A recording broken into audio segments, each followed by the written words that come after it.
ఇక బీఆర్ఎస్ నుంచి సస్పెండ్ కు గురైన జాగృతి అధ్యక్షురాలు కవిత దూకుడు పెంచారు. తనదైన మార్కు చూపిస్తూ సంచలన నిర్ణయాలు తీసుకుంటున్నారు. ఇక త్వరలో జరగనున్న జూబ్లీహిల్స్ ఉప ఎన్నికలో తన అభ్యర్థిని బరిలోకి దింపడానికి కవిత ప్లాన్ చేస్తున్నారని తెలుస్తుంది. బీఆర్ఎస్ కు షాక్ ఇచ్చేలా ఆమె అడుగులు కనిపిస్తున్నాయి. పేజీఆర్ తనయుడు విష్ణువర్ధన్ రెడ్డితో కవిత సమావేశం కావడం సంచలనంగా మారింది. ప్రస్తుతం బీఆర్ఎస్ పార్టీలో ఉన్నారు విష్ణువర్ధన్ రెడ్డి. దాదాపు గంట పాటు ఇద్దరి మధ్య చర్చలు జరిగాయని తెలుస్తుంది. గతంలో జూబ్లీహిల్స్ నుంచి ఎమ్మెల్యేగా గెలిచారు విష్ణువర్ధన్ రెడ్డి. ఆయనను జాగృతి నుంచి జూబ్లీహిల్స్ నుంచి పోటీ చేయించే యోచనలో కవిత ఉన్నారని సమాచారం.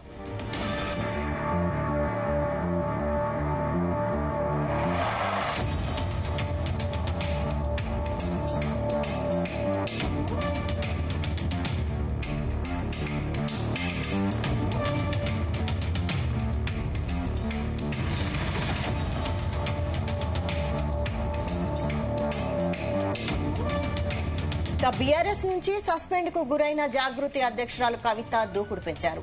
తనదైన మార్కు చూపిస్తూ సంచలన నిర్ణయాలు తీసుకుంటున్నారు. ఇక త్వరలో జరగనున్న జూబ్లీహిల్స్ ఉప ఎన్నికలో తన అభ్యర్థిని బరిలోకి దింపడానికి కవిత ప్లాన్ చేస్తున్నారని తెలుస్తుంది. బీఆర్ఎస్ కు షాక్ ఇచ్చేలా ఆమె అడుగులు కనిపిస్తున్నాయి. పేజీఆర్ తనయుడు విష్ణువర్ధన్ రెడ్డితో కవిత సమావేశం కావడం సంచలనంగా మారింది. ప్రస్తుతం బీఆర్ఎస్ పార్టీలో ఉన్నారు విష్ణువర్ధన్ రెడ్డి. ఇక దాదాపు గంట పాటు ఇద్దరి మధ్య చర్చలు జరిగాయని తెలుస్తుంది.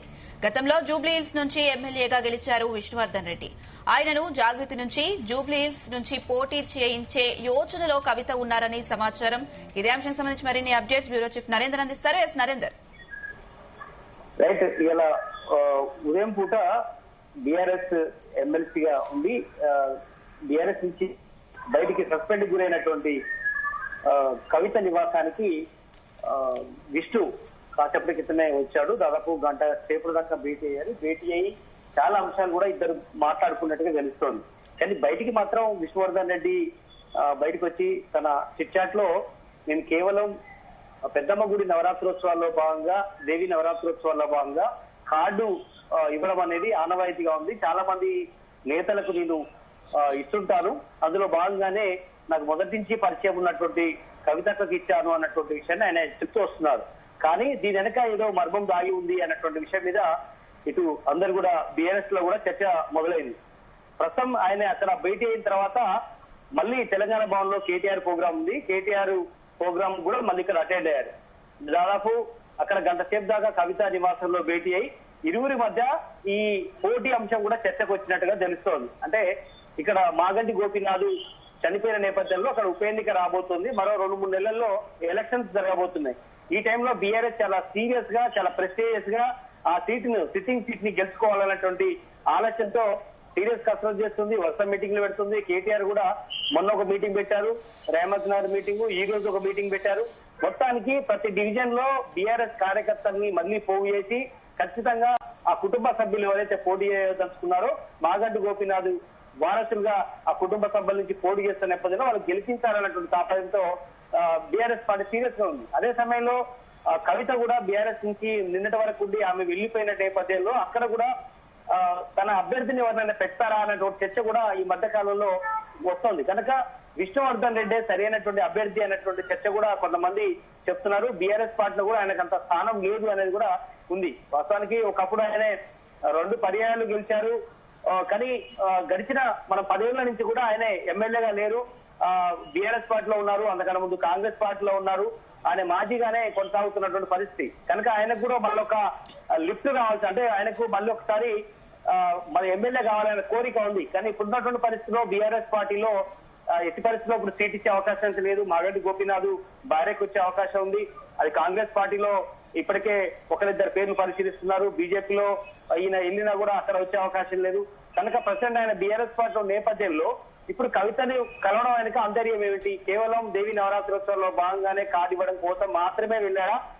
ఈ గంట సేపు చర్చల్లో నేను కవిత పార్టీ అంటే పెట్టబోయేటువంటి పార్టీలో కూడా జాయిన్ అయితే ముందుగా ఒక కీలక నేత జాయిన్ అయిన ఉంటుంది. అదే సమయంలో జూబ్లీహిల్స్ నుంచి కూడా ఒకవేళ రంగంలో దిగితే ఎలా ఉంటుంది? గెలిపోవటంలో తారుమారు చేసేటువంటి శక్తి అయితే విష్ణువర్ధన్ రెడ్డికి ఉంది. గెలుస్తాడా లేదా తర్వాత సంగతి. అంటే ఖచ్చితంగా ఆయన ఒక మాజీ ఎమ్మెల్యేగా ఆయనకు చాలా మాస్ కాలనీలో టీజీఆర్ కొడుకుగా ఆయనకు పెనవేసుకుపోయినటువంటి చాలా ఇష్యూస్ ఉన్నాయి. కనుక నిజంగానే కవిత అలాంటి ప్రయోగం అని చేస్తుందని కూడా చర్చ మొదలైంది. కానీ ఇప్పుడైతే కవిత జాగృతి వర్గాల నుంచి సమాచారం అయితే అలాంటిది ఏం లేదు, పోటీ చేయించే ఆలోచన లేదు అని కూడా బయటికి చెప్తున్నారు. బట్ ఇంకా నోటిఫికేషన్ వచ్చి ఒకవేళ అలాంటి పరిస్థితులు వస్తే, ఎందుకంటే కాసేపటి క్రితమే కవిత నివాసం నుంచి ఇక్కడికి తెలంగాణ భవన్ కు వచ్చారు విష్ణుని ఇక్కడ ఇదే అంశం మీద మాట్లాడితే, నేను వేరే అంశం మీద మాత్రమే కలిశాను, అలాంటిది ఏం లేదు, ఇన్విటేషన్ కార్డు ఇవ్వడం కోసం మాత్రమే వెళ్ళానని చెప్తూనే, ఇక్కడ నేను కేటీఆర్ తో గతంలో చెప్పాను, ఇప్పుడు కూడా చెప్పాను, కేటీఆర్ తోనే నా ప్రయాణం ఉంటుంది, నేను ఎప్పుడు కూడా ఈ పార్టీని వదిలి వెళ్లే అవకాశం లేదు, కేటీఆర్ కు భవిష్యత్తులో ప్రమోషన్ వస్తుంది, నాకు కూడా ప్రమోషన్ వస్తుంది అన్నటువంటి విషయం మీద ఆయనే సూటిగా 1-2 minutes చిట్చాట్ చేసి ఇక్కడి నుంచి వెళ్లి లోపల వెళ్ళిపోయిన సందర్భాన్ని మనం చూస్తున్నాం. కనుక ఆయన మరి నిజంగానే ఆ మాట కట్టుబడి ఉంటాడా, నిజంగానే కవిత ఒకవేళ ప్రెషర్ చేస్తేనో లేదంటే ఈయనకు మనసులో మళ్ళీ పోటీ చేయాలనే ఆలోచన ఉంటుందో, అక్కడి నుంచి పోటీ చేసినా కూడా ఇండిపెండెంట్ గా చేయాల్సిన పరిస్థితి ఉంది తప్ప అక్కడ అలాంటిది ఏం లేదు, పార్టీ లేదు, లేదంటే ఇండిపెండెంట్ అభ్యర్థిగా పోటీ చేయాల్సిన పరిస్థితి ఉంటుంది. కనుక అలాంటి సాహసం మరి ఈయన చేస్తాడు. ఒకవేళ ఈయన కనుక వెళ్తే ఆయనకు పార్టీ భవిష్యత్తే ఉండే అవకాశం లేదు. మళ్ళీ వేరే ఇతర రాజకీయ పార్టీలకు వెళ్తే వేరే సంగతి. కవిత పార్టీకి పెట్టనే లేదు, కేవలం జాగృతి సంస్థగానే ఉంది. కానీ అలాంటి సాహసం మరి విష్ణువర్ధన్ రెడ్డి చేస్తారా? నిజంగానే కవిత ఇంత షార్ట్ పీరియడ్ లో వచ్చేటువంటి ఎన్నికల్లో ఎమ్మెల్యే అభ్యర్థి పోటీ చేసి ఒక ఇతర పొలిటికల్ పార్టీకి ఒక సవాలు విసిరేంత శక్తి ఉందా అనేది కూడా మనం చూడాల్సిన అవసరం ఉంది. ఎందుకంటే స్థానిక సంస్థలు రాబోతున్నాయి, స్థానిక సంస్థల్లోనే జాగృతి తరఫున కొంతమంది పెట్టి తన ఉనికి కాపాడుకోవాలన్న ఆలోచన అయితే ఆమెకుంది. కానీ ఎమ్మెల్యే క్యాండిడేట్ పెట్టేంత రిస్క్ గానీ ఇలాంటి పరిస్థితులు తీసుకుంటుందా అనేది కూడా చూడాలి.